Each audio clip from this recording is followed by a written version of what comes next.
Human respiratory system के बारे में देखेंगे। तो सबसे पहला चीज़ है कि यार ह्यूमन बींग्स में जो रेस्पिरेटरी ऑर्गन्स होता है वो क्या होता है। ह्यूमन बींग्स में जो रेस्पिरेटरी ऑर्गन्स होता है वो लंग्स होता है। अब जो लंग्स है हमारा ना, वो हमने कहा था कि T5 ब्रोंकाई से यहाँ पे होता है। T5 ब्रोंकाई उससे दो पार्ट में डिवाइड होता है। एक होता है हमारा राइट लंग्स, ये जो ये पोर्शन है, एक होता है हमारा ये लेफ्ट लंग्स होता है।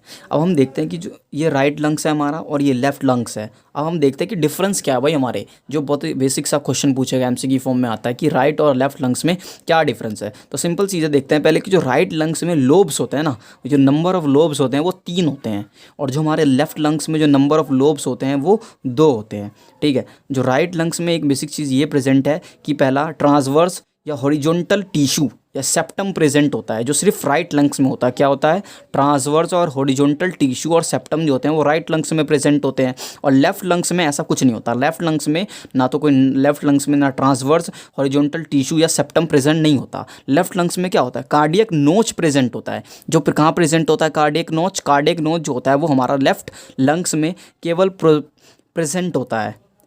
और जो देखते हैं कि राइट लंग्स में हमारे पास ऑब्लिक्यू टिश्यूज़ होते हैं, लेफ्ट लंग्स में हमारे पास भी ऑब्लिक्यू टिश्यू प्रेजेंट होते हैं। अब यहाँ पे जो एक मीडियम होता है लंग्स के बीच में, ऐसा नहीं है कि कोई यार जो हमारा हार्ट है इन दोनों के एकदम सेंटर में होता है। जो हमारा हार्ट है ना, ये बीच में प्रेजेंट होता है, जो मीडियम में होता है। इसको हम मीडिया स्टर्नम कहते हैं। क्या कहते हैं? कि जो हार्ट जहाँ प्रेजेंट होता है उसको हम मीडियम कहते हैं, मीडिया स्टर्नम कहते हैं। ठीक है, तो हमने क्या देखा भाई कि जो राइट और लेफ्ट लंग्स में हमारे पास बेसिकली डिफरेंस क्या है। तो राइट लंग्स में जो होता है ना कि राइट लंग्स में हॉरिजॉन्टल टिश्यू या सेप्टम प्रेजेंट होता है, तो लेफ्ट लंग्स में ऐसा कुछ देखने को नहीं मिलता। तो पहला डिफरेंस ये हो गया। दूसरी चीज़ क्या है कि कार्डियक नोच जो होती है वो प्रेजेंट होती है हमारी किसमें? लेफ्ट लंग्स में होती है, राइट लंग्स में नहीं होती। अब देखते हैं कि यार दोनों में नंबर ऑफ़ लोब्स जो होते हैं इसमें 3 होता है। दूसरा डिफरेंस ये है, इसमें नंबर ऑफ़ लोब्स कितने होते हैं? 2 होते हैं। तो ये हमारा बेसिक सा डिफरेंस हो गया। दूसरा अब देखते हैं कि यार इसमें कॉमन चीज़ क्या देखने को मिलती है। तो अगर क्वेश्चन में आएगा कॉमन चीज़ क्या होती है लेफ्ट और राइट लंग्स में, तो दोनों में पहली बात ऑब्लिक्यू टिश्यू होता है। ये पहले हमें लगाना है कि भाई दोनों में ऑब्लिक्यू टिश्यू होता है। दूसरा कि नंबर ऑफ़ लोब्स होते हैं, दोनों में लोब्स भी तो प्रेजेंट है। वो तो बेसिक वो है कि कितने नंबर में, तो इसमें 3 और इसमें 2, वो तो डिफरेंस हो गया। पर नंबर ऑफ लोब्स तो दोनों में प्रेजेंट है ना, चाहे 3 हो या 2 हो, पर ये भी तो कॉमन है। अब देखते हैं कि सिंपल चीज़ है यार कि दोनों में देखो ना, अब इन्फेक्शन होने का खतरा सबसे ज़्यादा किस में होता है। तो इन्फेक्शन होने का जो सबसे ज़्यादा खतरा होता है वो हमारा होने का खतरा राइट लंग्स में सबसे ज़्यादा इन्फेक्शन होने का खतरा होता है। कोई भी चीज़ अगर हमारी बॉडी में बैक्टीरिया ये सब कोई भी वायरस चला गया तो सबसे ज़्यादा हमारे खतरा राइट लंग्स में ही ज़्यादा चांसेस होते हैं कि ये इन्फेक्शन फैलेगा लेफ्ट लंग्स से, क्योंकि राइट लंग्स जो होता है ना वो थोड़ा ऐसे स्लिपरी टाइप का होता है। तो किसी भी चीज़ को आने में आसानी होती है, स्लिपरी टाइप का होता है, और ये थोड़ा उठा हुआ होता है, तो ट्रैवल करने में बहुत ज़्यादा दिक्कत होती है चीज़ों को। तो ये राइट लंग्स थोड़ा स्लिपरी टाइप का होता है। तो ये हमने क्या बताया कि राइट लंग्स और लेफ्ट लंग्स में डिफरेंस ये है कि भाई पहला कि नंबर ऑफ़ लोब्स इसमें 3 होते हैं राइट लंग्स में, लेफ्ट लंग्स में नंबर ऑफ़ लोब्स 2 होते हैं। राइट लंग्स में ट्रांसवर्स हॉरिजॉन्टल टिश्यू या सेप्टम प्रेजेंट होते हैं, लेफ्ट लंग्स में सब कुछ प्रेजेंट नहीं होता। लेफ्ट लंग्स में कार्डियक नोच प्रेजेंट होता है जो राइट लंग्स में नहीं होता। दोनों में क्या है भाई, दोनों के अंदर बेसिक चीज़ ये है, कॉमन चीज़ है कि लोब्स दोनों में प्रेजेंट है, दोनों में ऑब्लिक्यू टिश्यूज़ प्रेजेंट है। तो ये हमने देख लिया। हमने कहा कि इन्फेक्शन जो होते हैं वो राइट लंग्स में होते हैं। अब हम देखते हैं कवरिंग ऑफ लंग्स। लंग्स की जो कवरिंग होती है ना, प्लेउरा मेम्ब्रेन होती है। प्लेउरल मेम्ब्रेन से जो कवरिंग होती है, लंग्स की कवरिंग प्लेउरल मेम्ब्रेन से होती है। अब देखो यार ये लंग्स है हमारा, ये लेफ्ट लंग्स मान लेते हैं, ये राइट लंग्स इधर है। अब इसकी 2 कवरिंग है, एक होती है इनर, एक होती है आउटर।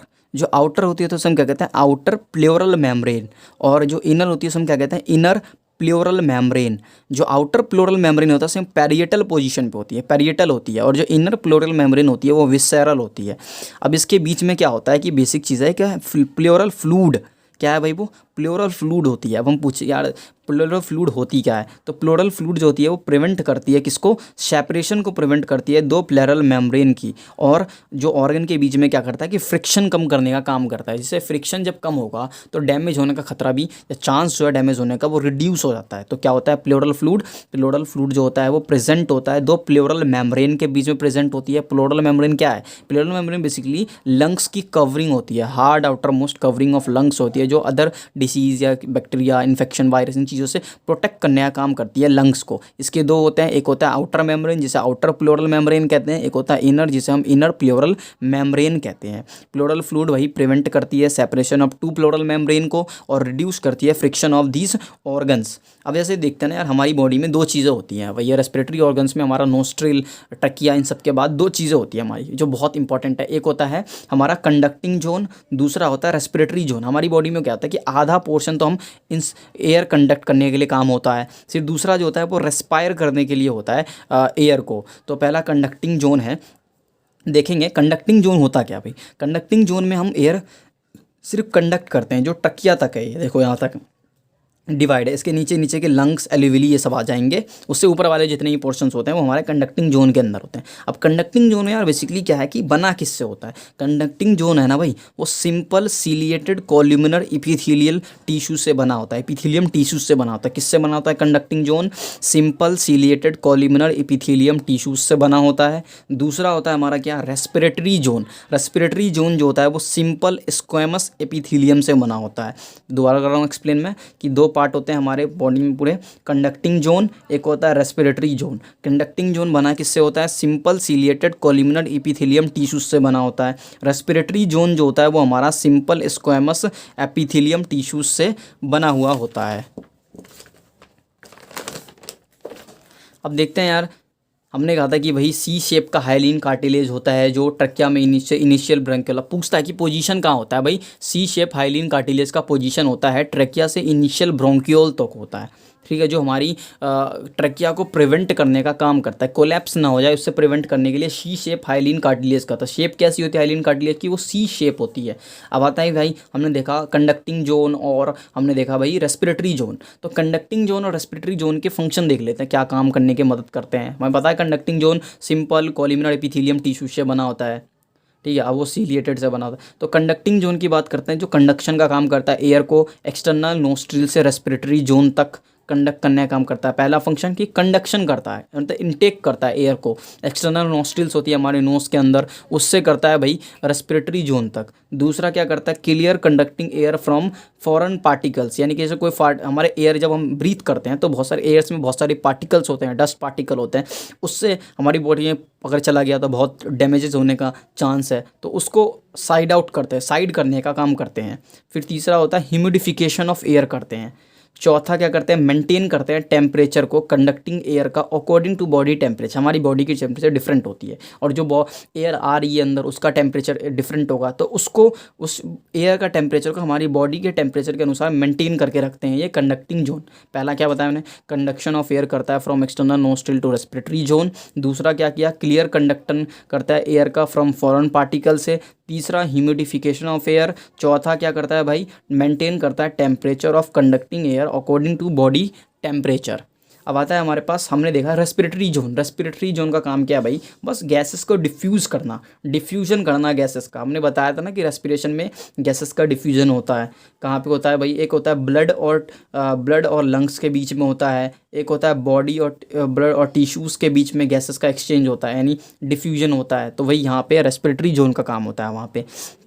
अब हम स्ट्रक्चर देखने जा रहे हैं भाई, एल्यूविली के स्ट्रक्चर देखते हैं। स्ट्रक्चर ऑफ क्या, एल्यूविली देखते हैं भाई। ये एल्यूविली है, ठीक है। अब ये जो है ना एल्यूविली कहाँ अरेंज है भाई, ये एल्यूविली जो अरेंज है ना यार, इसके अंदर ये ब्लड कैपिलरीज़ के अंदर ये हमारा ये क्या है, ये ब्लड कैपिलरीज़ है, ठीक है, ये ब्लड कैपिलरीज़ है, इसके अंदर ये अरेंज होता है, ये रखा हुआ है।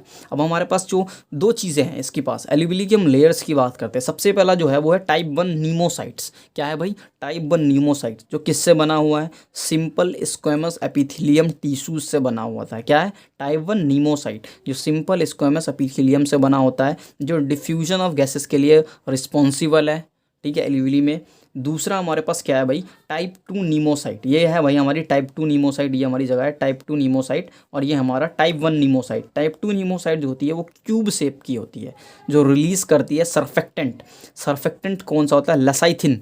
लसाइथिन बहुत इंपॉर्टेंट। लसाइथिन क्या है, एक सर्फेक्टेंट है जो किससे बना हुआ होता है, फॉस्फोलिपिड से बना हुआ है। किससे बना हुआ है, फॉस्फोलिपिड से बना होता है लसाइथिन। और लसाइथिन को बहुत इंपॉर्टेंट याद रखना कि लसाइथिन को सर्फेक्टेंट कहते हैं, इसे सरफेक्टेंट कहते हैं। अब ये क्या है, मैक्रोफेज सेल, जो एल्यूविलर मैक्रोफेज सेल, ये डस्ट सेल के नाम से जाने जाते हैं। ये क्या है, मैक्रोफेज है, जो एल्यूविलर मैक्रोफेज होता है, जो डस्ट सेल से नाम से जाने जाते हैं। अब हमने कहा ये हमारी ब्लड कैपिलरीज हैं, और ये हमारी डिफ्यूजन मेम्ब्रेन है, डिफ्यूजन करने के लिए, डिफ्यूजन ऑफ गैसेस के लिए। अब हम जानते हैं कि यार हमारी जो एल्यूविली इसमें 3 लेयर से बनी होती है। पहला होता है स्क्वेमस, सिंपल स्क्वेमस एल्यूविली ऑफ एल्यूविली की होती है।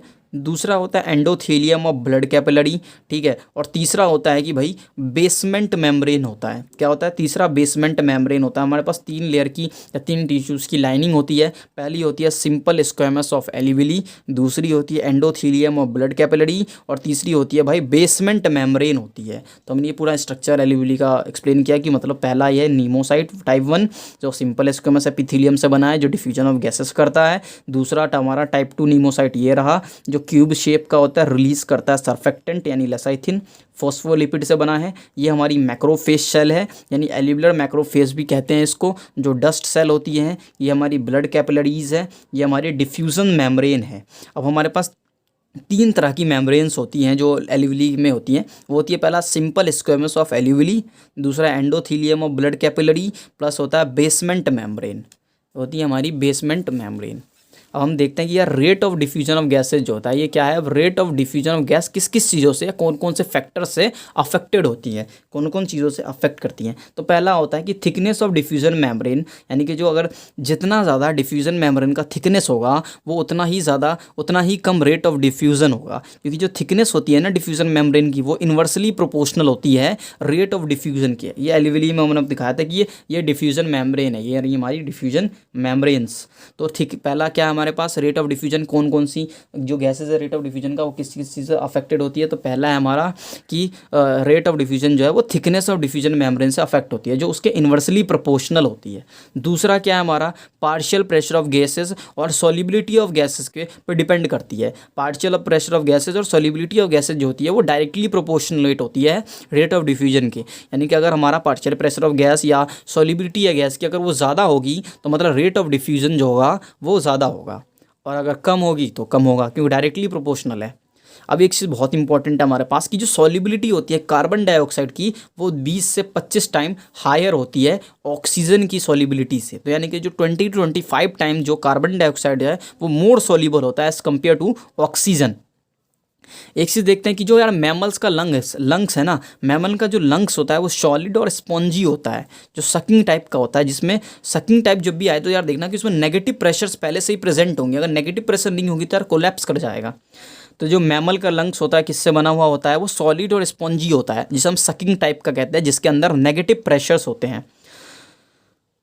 अब देखते हैं कि यार हमारी जो अंदर थोरेसिस चैम्बर्स होती हैं, देखा नहीं यार थोरेसिस चैम्बर्स होती है लंग्स के अंदर, जो मतलब रेस्पिरेशन इन सब में मदद करती है। तो जो थोरेसिस चैम्बर की बात करते हैं, सबसे पहले जो डोर्शली होता है थोरेसिस चैम्बर, वो वर्टिब्रल कॉलम यानी कि डोर्शल साइड में जो थोरेसिस चैम्बर जो होते हैं इन चीज़ों से मिलकर बने हुए हैं। तो जो डोर्शल साइड में जो अरेंज होते हैं हमारे थोरेसिस चैम्बर का पार्ट वो है वर्टिब्रल कॉलम। वेंट्रल साइड में कौन सा भाई अरेंज होता है, वो होता है स्टर्नम अरेंज होता है। लेटरल साइड में हमारी रिब्स मौजूद होती हैं, और जो सबसे लोअर साइड है उसके अंदर क्या होता है, डोम शेप का डायफ्राम होता है। क्या होता है भाई, थोरेसिक चैम्बर किस किस से बना हुआ है, पहला डोर्शली बात करते हैं तो वर्टिब्रल कॉलम से बने हुए होते हैं, वेंट्रली हमारा स्टर्नम से बना हुआ होता है, लैटरली हमारा रिब्स से बना हुआ होता है, लोअर साइड में हमारा डोम शेप का डायफ्राम होता है। अब जो सरफेस एरिया बेसिकली पूछते हैं कि लंग्स का यार सरफेस एरिया कितना होता है, तो जो लंग्स का सरफेस एरिया होता है वो हमारा 80 to 100 मीटर स्क्वायर के बराबर होता है। 80 to 100 मीटर स्क्वायर होता है सरफेस एरिया लंग्स का।